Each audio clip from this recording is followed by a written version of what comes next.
fellow commanders.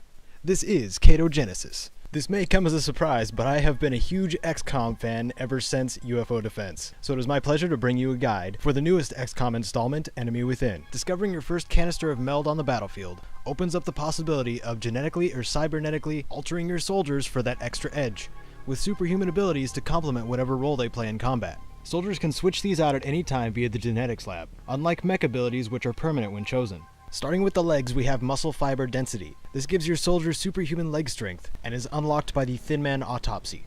Soldiers with this ability can quite literally soar to new heights, allowing you to even find new vantage points to take out your enemy in style. The second leg mod is Adaptive Bone Marrow. This mod is readily available as soon as you research meld itself. This mod dramatically reduces recovery time and lets your soldiers regenerate 2 health per turn if it falls below their unmodified maximum. In other words, their health without armor. This is extremely helpful early in the game. Next is the skin mods. We begin with Bioelectric Skin. This lets soldiers detect enemies nearby without alerting them, and can be unlocked with the Chrysalid autopsy. On top of being immune to strangulation, nearby enemies that are not in line of sight will show up as blips on the screen near this soldier. Say there's enemies on the rooftop of the building you're in. You can now sense their location and proceed to flank them accordingly. The second skin mod is Mimetic Skin. This lets your soldiers change their skin pattern to match their cover, basically like a chameleon would. And this will become available after an autopsy on a seeker is performed. Mimetic Skin has numerous conditions to work properly. One is it will only work in full cover. To activate this, enemies cannot see your starting location, and secondly, it can be broken similar to Ghost Mode when it comes to attacking and reaction shots, but is not broken when using helpful equipment, like combat stims and medkits. Yes, it's this complex. If this soldier goes into camouflage mode and moves into line of sight of an enemy, and they try to move again, their cover will be blown. Attacking while camouflaged will give you a substantial bonus to your critical strike chance. If you wish to remain hidden instead, it would be best to hunker down or skip this unit's turn. High-ranking snipers gain the ability to make partial cover full, and this does apply to Mimetic Skin's ability. This lets snipers blend in almost anywhere. Now onto the gene mods located in the soldier's chest. The first available is the Secondary Heart. This does pretty much what you would expect a secondary heart to do, and is made available after the Cyberdisk autopsy. For soldiers that have the high chance of death,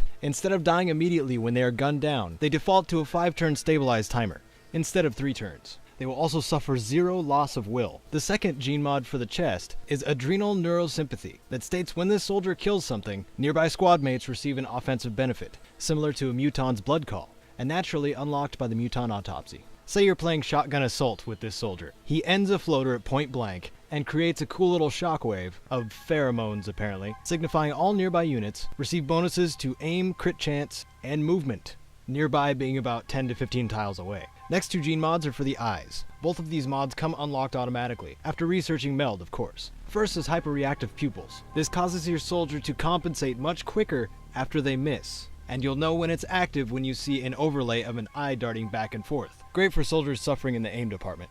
The other gene mod for the eyes is just as simple as the first, and states that height advantage confers an additional +5 to aim and +5 to critical chance. And as stated before, this is available as soon as you have a soldier to modify. This mod also gets a really cool overlay whenever you're aiming at an enemy with a height advantage against them.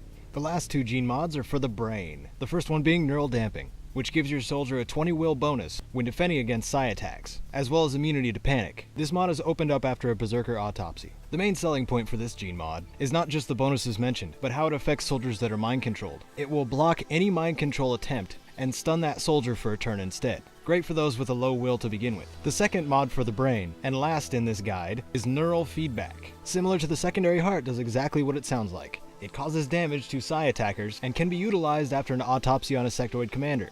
If there is a panic, mind control, or mind fray attempt on this soldier, it may not prevent the effects, but it will cause damage to the enemy that used it on you. I'm not quite sure what determines the damage on this, but as you can see, it's a pretty sizable amount.